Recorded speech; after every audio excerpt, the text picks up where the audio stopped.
You're muted.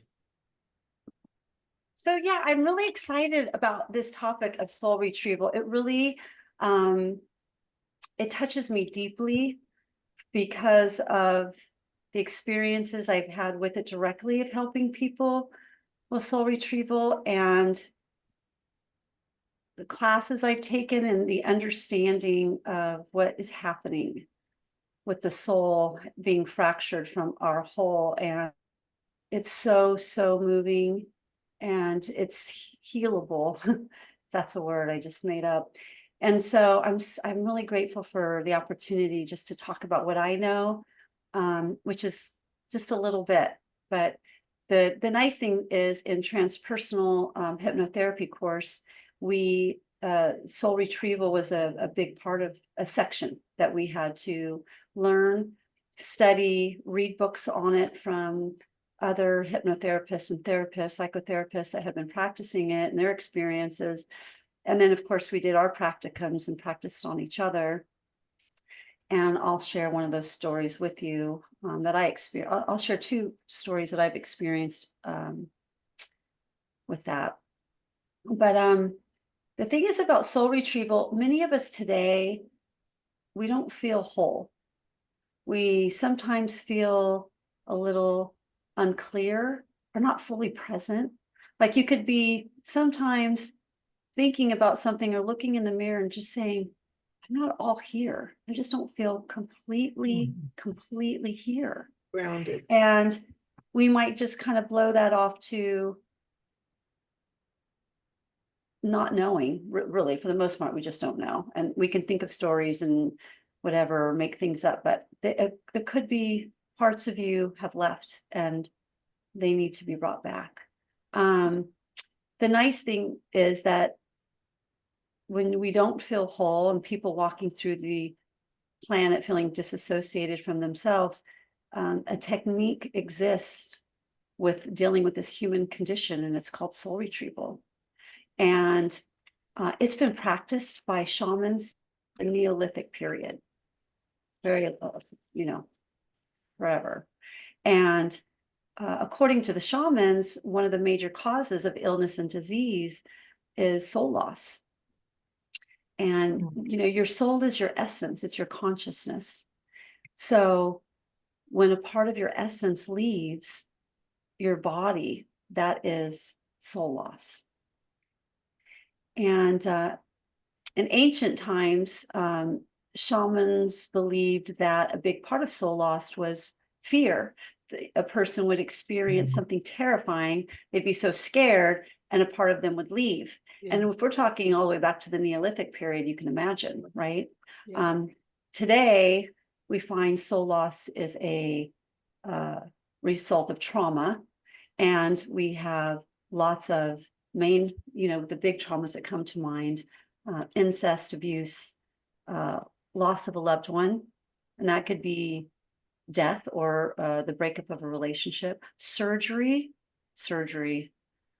accidents, illness, miscarriages, abortions, combat, being at war, addictions. There's a lot of things that can cause trauma, and everybody's going to have their own perception of trauma. It could just be, those are the textbook reasons, but I also think of people with like phobias and, all kinds of other fears that will cause a part of yourself to leave. Arguments, it could be doesn't have to be a lot. The basic premise is that when we experience trauma, a part of our vital essence separates in order to survive the experience, yeah, by escaping the full impact of the pain. So, again, it can be caused by whatever trauma is to you. Once you experience soul loss, some of the things, the aspects of the effect of having a part of you leave is depression, disassociation. And recently I have a boy in my life named Kavika. I'll share with you his story, but he is very disassociated from himself.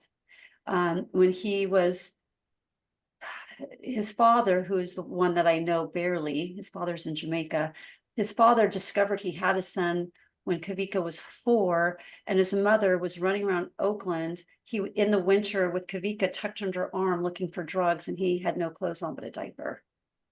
And she called him for money, and he went and helped them get some shelter, and kind of stepped in on that. But he wasn't present. He was in Jamaica. He had no idea. It was a like a 2-week fling type of thing, I think, whatever that was.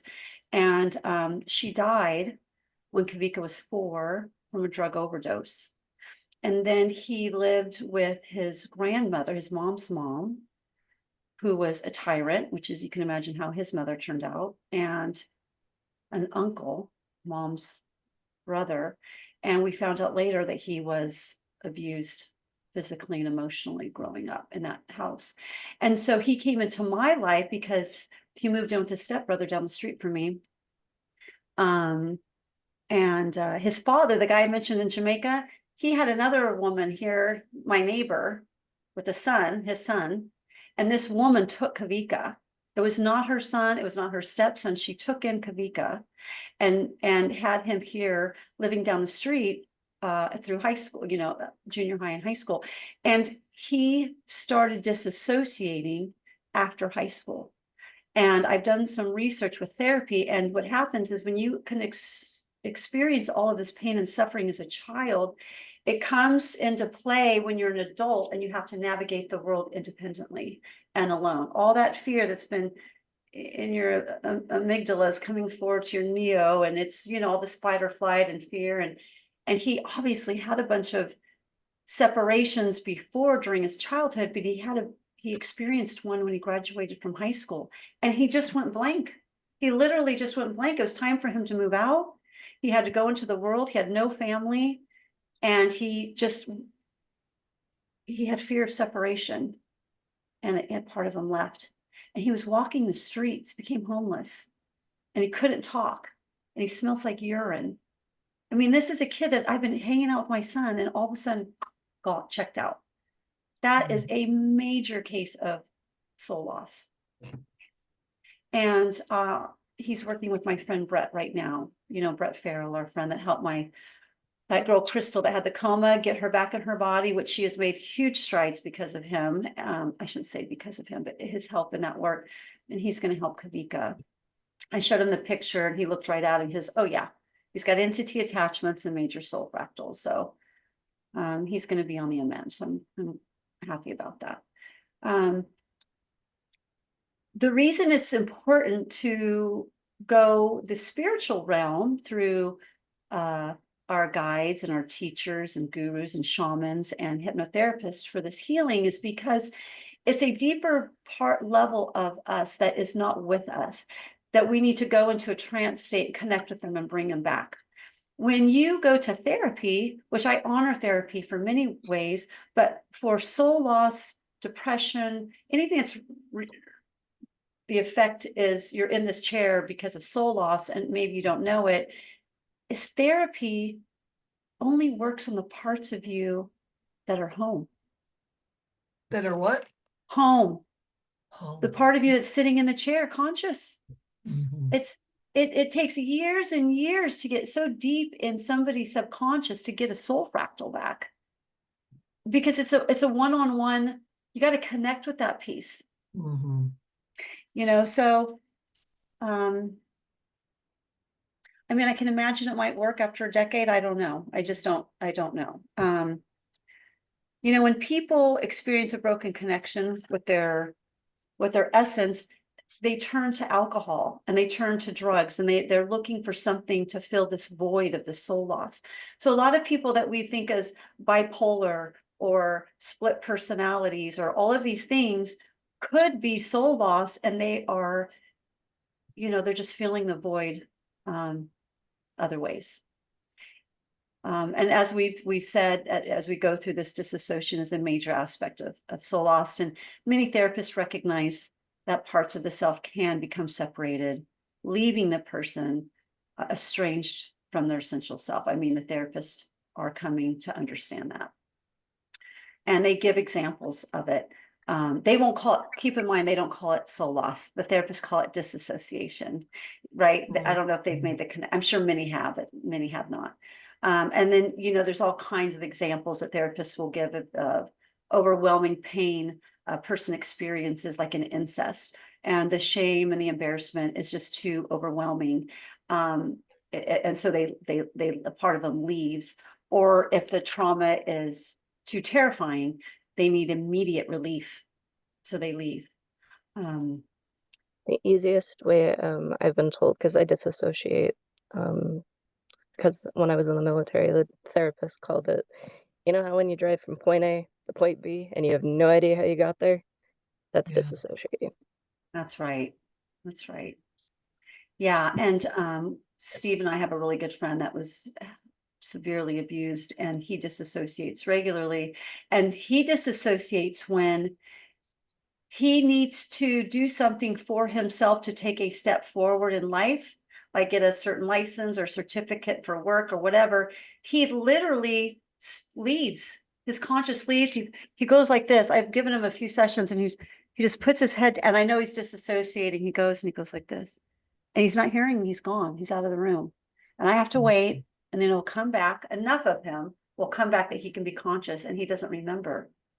And what we've realized is that the trauma that there was so much, but one of them was whenever he when he did good in school and wanted to come home and show his mom his paper, his siblings would beat the living hell out of him because they don't want him to sit up. They don't want him to show his joy or him evolving. They want to keep him down. It's that narcissistic stuff. And so as an adult, he would disassociate whenever it came time to do something for himself to move forward. So you can just see the cause and effect of this. There's controlled soul loss or essence or conscious movement in OBEs, out of body experience. And you can have an OBE consciously or unconsciously, but an out of body experience is part of you sitting in the chair or laying in the bed. Part of your essence leaves your body controlled, because you're in harmony, and it can look down and look at itself and go have an adventure and then come back.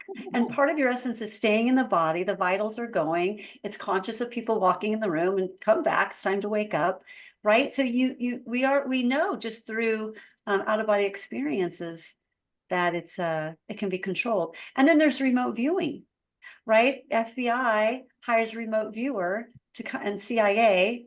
And Robert Taggart was a huge one, but they'd have him come in and go look into the Russian vaults for top secret information in the files and bring it back to them.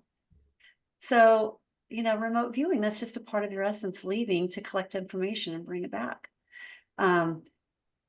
Unfortunately, when it's a trauma, it goes and it's in fear, and it needs to be brought back through coaching.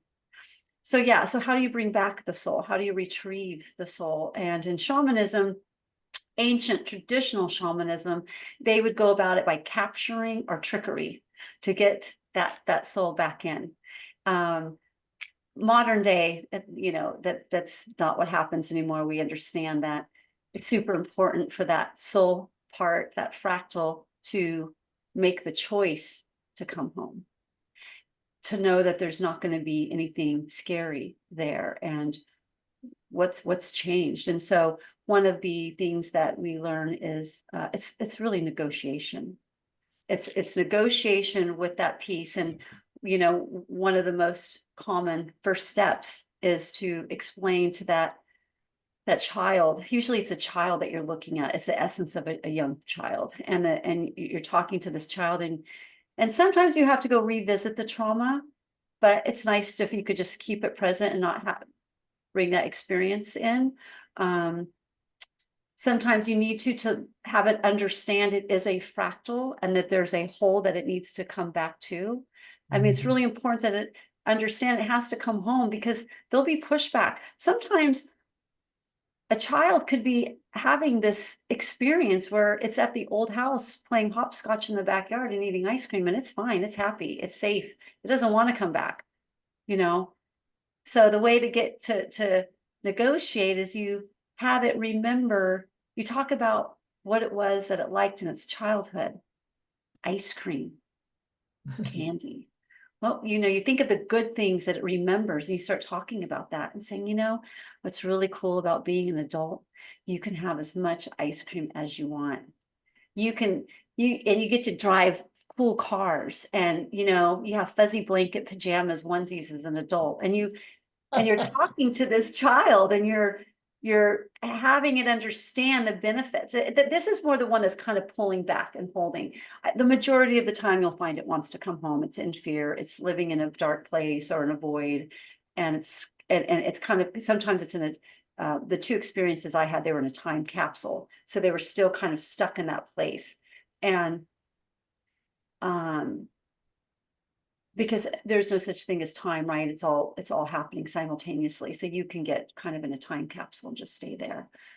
And so when you talk to the child about the original experience and say, you did not deserve that, I'm sorry, it's like the inner child work, right? It's very similar, and you can see why. It's the same. It makes sense. It's the same. It's like you're going to this part of you that's left and explaining, I love you. I'm the adult. I have control over us now. We're adults, and you're safe. And that will never happen to you again, I promise.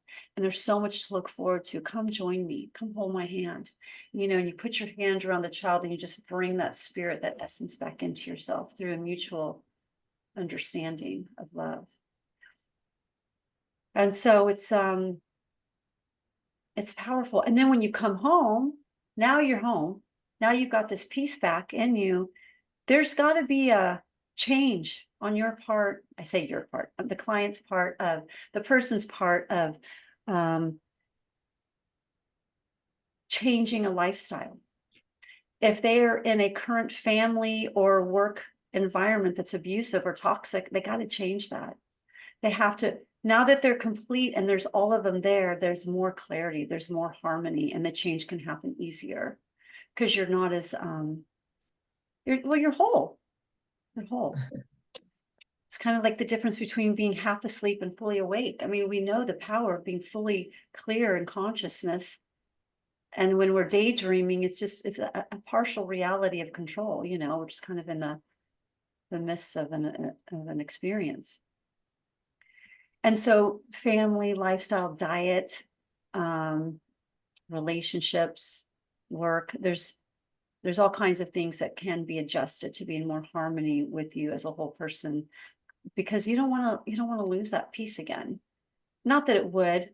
I haven't ever heard of it leaving again, but I do know that there can be some emotional unrest if the healing isn't taking place after, if it doesn't continue. Triggers. Yeah. I had one of the gals that I worked with that we did a transpersonal hypnotherapy session. She is an artist. Her name is Kim. She's an artist. She lives in Humboldt. She's a hypnotherapist. And she all of a sudden was feeling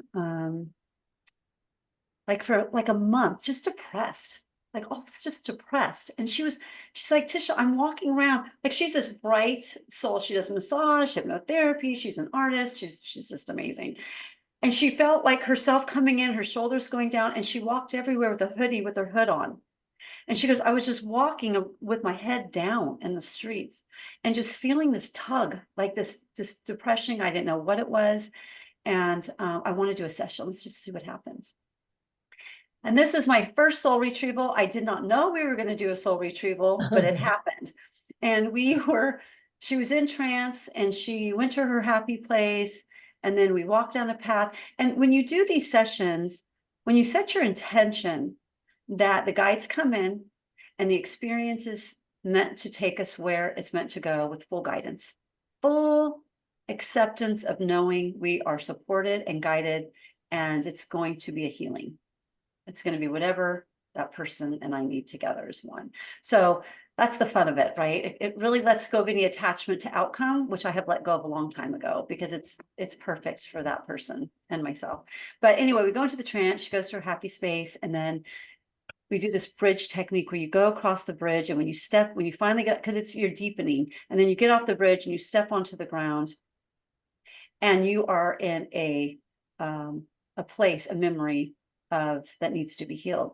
And so she's on this field and she's walking to this farm, and it's maybe thousands of years ago. There's no power, there's no plumbing.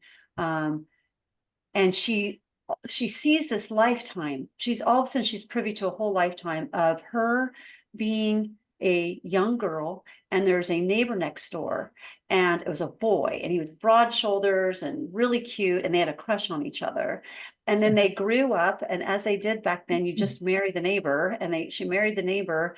And it was very religious time back then, almost pilgrimage, she thought. But anyway, she married this guy, and then she couldn't give him children, and the families were pressuring them to have kids to help work the land to, evolve.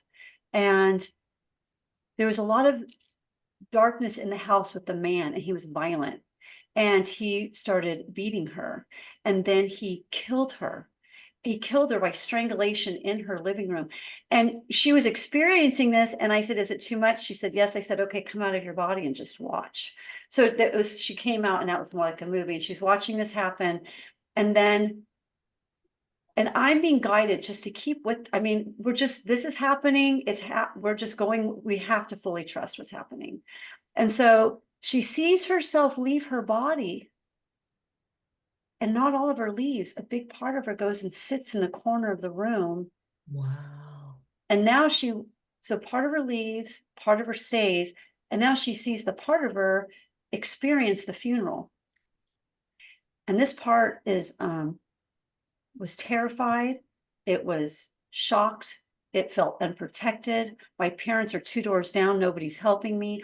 All of this suffering, and not in a place to let go. She was just too traumatized, and she stayed there in this room. So she watched the funeral. She saw all the families coming together and him crying. Nobody knew. And so now she's pissed. The whole thing is so traumatic. So she's sitting in the corner of the room. So now Kim has seen all this, and she's there, and she sees herself, and the part of her, call it Amy, looks at her and says, where have you been? Where have you been? You left me. I've been here for eons, and you just left me. And Kim says, what do I say? And I said, apologize, just apologize. So start a relationship with her. Tell her how sorry you're. This is traumatic. You just witnessed it. You didn't know. You should have grabbed her when you're going into the light. If you were paying more attention and grabbed her and taken her with you, you didn't know. You've come a long way. You're in control now of your life. You're safe. Life is beautiful, but it's not beautiful without her. And start letting her know how much she missed her, and how she's so grateful that Amy started knocking on the etheric door, pulling that cord to let her know, I'm here, and I'm sad, and I'm depressed, and it's dark, and I'm not happy. And so we sat there and we talked to her quite a bit. In this experience, it was really a lot about, she was so angry. There was so much forgiveness that needed to take place. And when she got to that point and she did forgive her, they embraced, and she was able to embrace her and fully bring her in.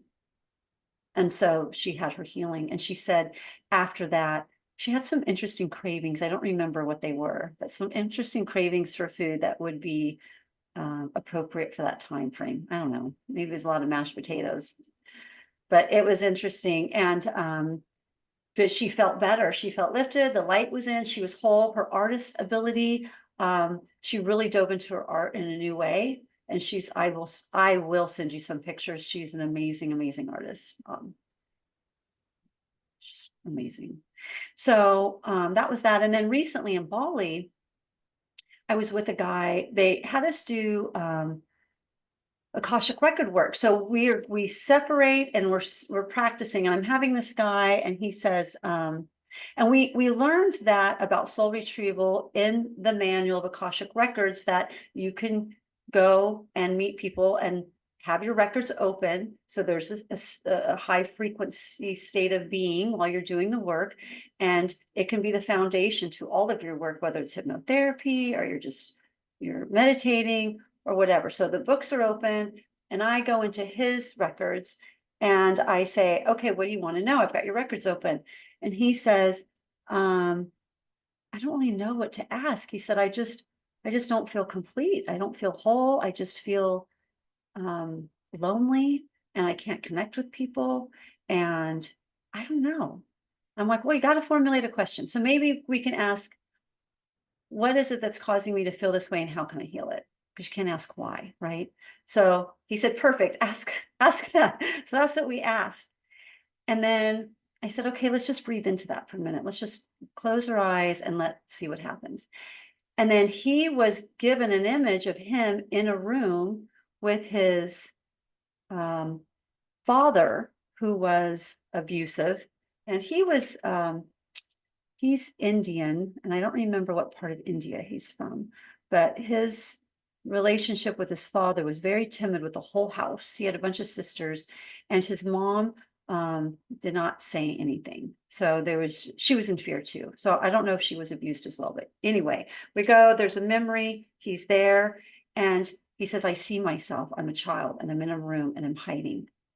And I said, oh, let's go talk to that child. Let's find out what's going on. So he goes and he asks, and he's silent. And I let him have the space. And I'm like, what's happening? And he says, he's stuck here and he's terrified and he doesn't want to leave this dark space. So now he's not in this home anymore. He's in a dark space and there's no light and he's afraid. And that's his last memory of being terrified by the father.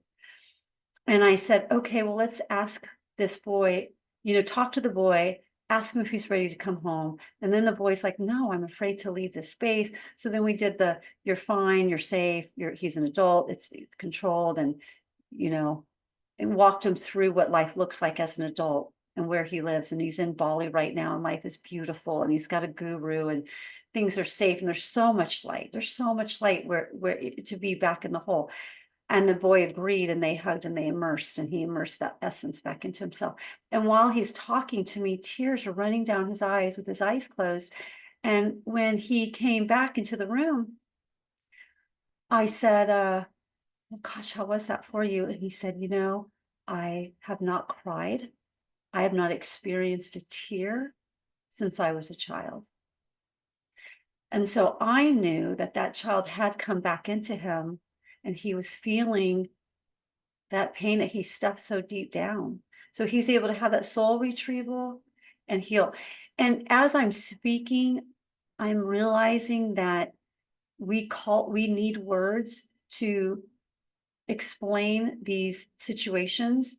And we call it soul retrieval, but it could have been, the inner child work. It could have been something deep down inside of him that was just ready to come forward. I don't know.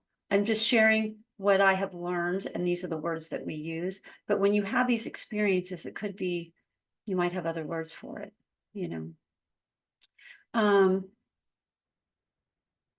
What I'd like to do is read some questions that I have in this book that I read back in the day. And it's a great book if you're interested to know more about soul retrieval. And this is what it looks like. And it's by Sandra Ingerman, and she's a shaman. And it's very shaman oriented book. And she lists some questions I thought would be fun to ask yourself. Sandra Ingerman, she lives in Berkeley. She does. Yes. Tell me about her. I've experienced her several times with this other guy, Nick Polizzi. He was a kind of shaman, but not really. He's interviewed her, and she's a powerful shaman. Oh, man. She's been doing it for many years, and she talks about it. She does classes on shamanism and teaches you all that stuff. She's a big advocate for soul retrieval. She Yeah. talks about in the book, when she journeys with her clients, she lays down with them next to them and she does her rattle, and she gets in this rhythmic trance state, the 4 megahertz, which match the rhythm of Earth. That's why they do the drumming. It matches the heartbeats of Earth. And so they get them in this trance, and then she goes with them. And she said in the book, she'll tell them to like, you stay here, I'm going to go. And they always, like 9 times out of 10, they come because they want to help and they're curious. And she's so powerful to bring somebody with you on a shamanic journey. And one of the places that she says that she has had to go to, which she learned about other shamans and she was hoping she'd never have to experience it, but it exists, is a cave. And they call it the Lost Souls of Children cave. And all these kids are in there. And she says, it is so sad. You go and you see these eyes coming out of the cave, looking at you, terrified, wanting to go home, but she can't help them. You have to have the person with you that's on the journey to retrieve the soul. So she collects the soul, that soul comes out of the cave, she grabs them, she flies. They usually put their arms around her neck and she'll fly them out.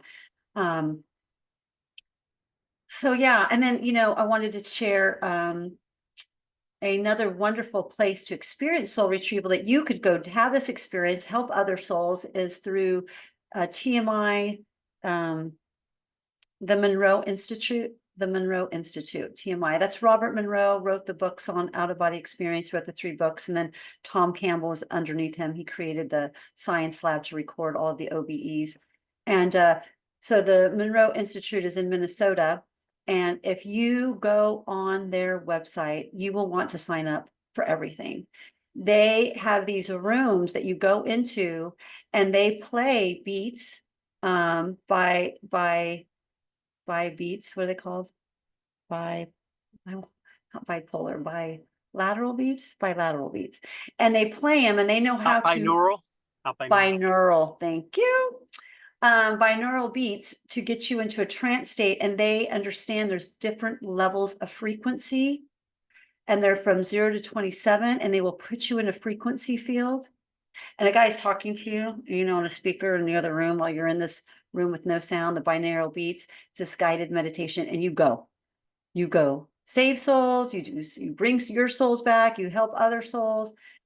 Oh my gosh, he has all these, they have so many deep meditation programs because they have figured out how to work with science, how to work with frequencies through machines and music and sound to exponentially raise the frequency of healing, meditation, out-of-body experiences, profound stuff. Okay, so here are some questions. I'll wait for Lisa.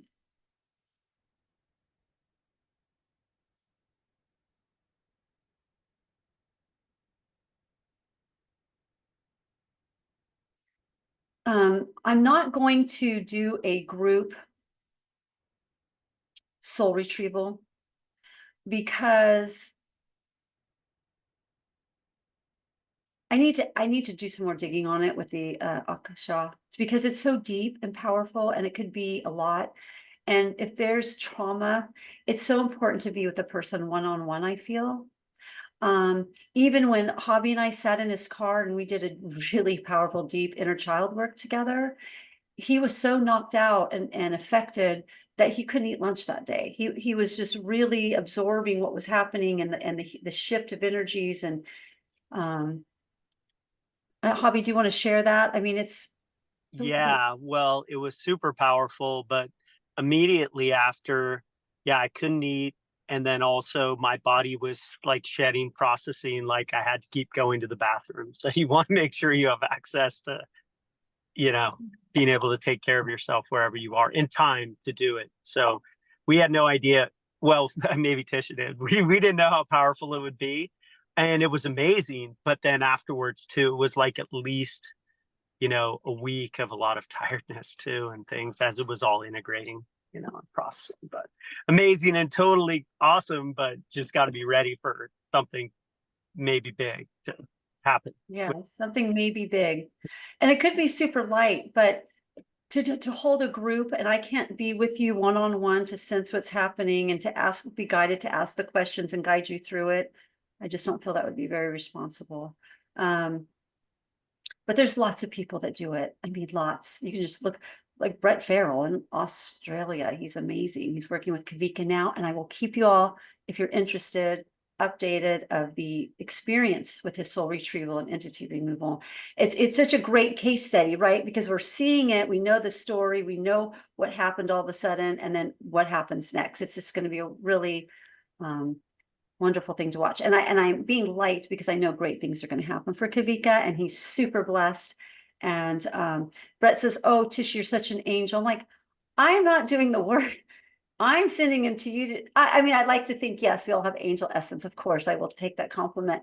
But I was so grateful to give him to him to do the work. I mean, I'm like, I feel so lucky. How do I know you? How do I even associate with people that do this work? It's just amazing. It's just amazing. Okay. So you don't have to write the questions down, but you can like write 10 and write yes, no, if you want, and just get an idea of any of these relate to you. And if I think of any questions to ask after, I will, but I'll just read what Sandra's got in her book that she asks her clients to prepare for a retrieval. Do you ever have a difficult time staying present in your body? And this is all still part of, it's a question one. Do you sometimes feel as if you're outside your body observing it as you would a movie? Number 2, do you ever feel numb, apathetic, or deadened?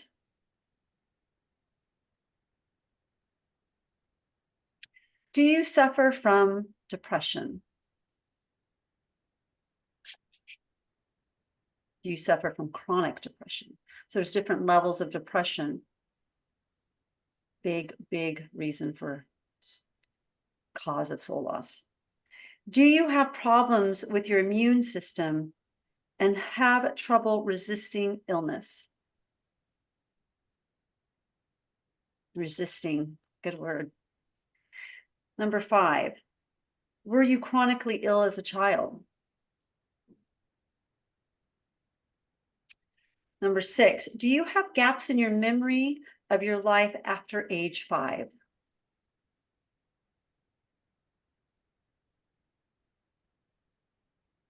And the second part of that question is, do you sense that you may have blacked out significant traumas in your life? And we can tone that question down too. Have you blacked out memories of certain age gaps? You know, maybe through a parent's divorce, maybe through big moves, moving from one house to another. Children get very connected to that house and where they are, and they find it traumatizing to move. Number 7, do you struggle with addictions to, for example, alcohol, drugs, food, sex, or gambling? Do you find yourself looking to external things to fill up an internal void or emptiness?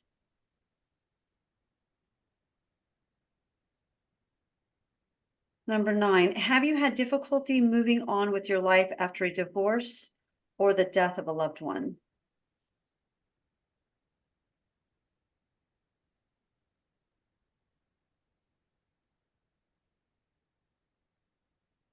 Do you suffer from multiple personality syndrome?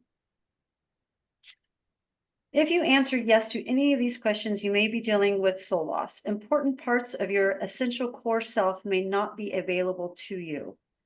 If so, the vital energy and gifts of these parts are temporarily inaccessible. From my perspective, the lost parts exist in non-ordinary reality from which they can be recovered. And then she put shamanic means, but that's just one of many ways. I want to read you a poem by a shaman. This is by Stephen Van Buren regarding his journeys of helping people with soul loss. I see the children hiding. I see the face of every broken child. Staring eyes that darkness only lights. Where do they go to play? And where lie down to nap? I see their faces in the night, each chipped and splintered spirit, forever scarred with having run to hide. They wait to have never been hurt. In their eyes, the tears have dried and puffy cheeks gone pale. Where do their spirits walk tonight? Where is the pathway home? I cannot drum, but drum for these, and drumming so for me.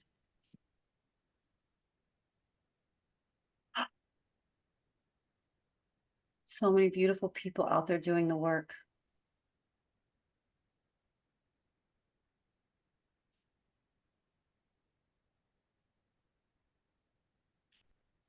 You may want to do your own meditation. You could do a self-guided meditation with yourself, and I'll give you some guidance on it. You want to light a candle in a room and connect with spirit, and just stare at that spirit and feel the light within you. Connect with that higher frequency of existence. Just take that moment. And you don't want to have drank any alcohol for a minimum of 24 hours before. I personally would say a month, but whatever.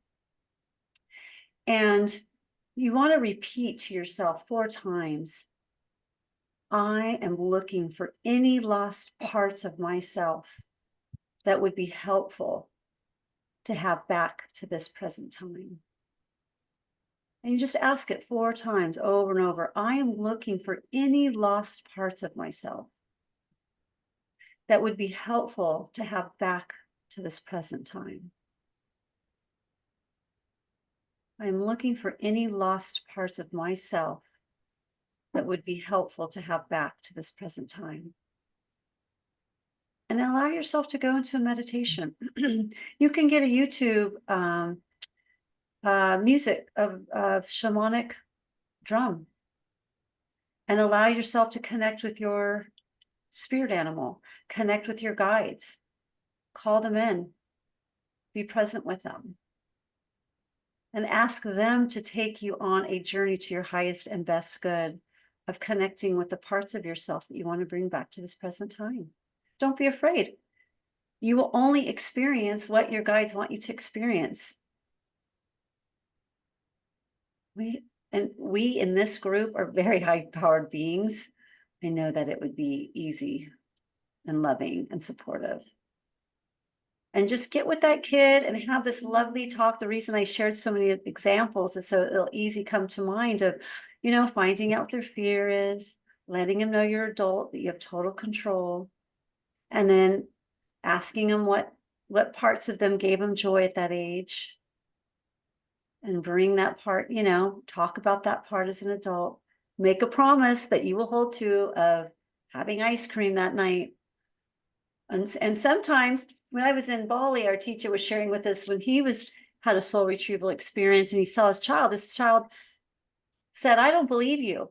You go home and you eat a bunch because he was in a happy place. Like, you go home and eat a quart of that ice cream tonight. And then you do this the next day and you play jump rope the next day. And when I see that it's really fun, that you're really fun, I will come back. And he did all these things and he went back and his child said, okay. But he had to prove it first. So don't be surprised if you get a little challenge. Because if they're in a fun place, why would they want to leave?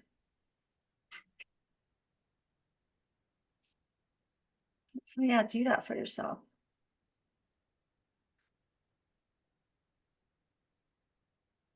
I can share a little of what happened with me, if you want.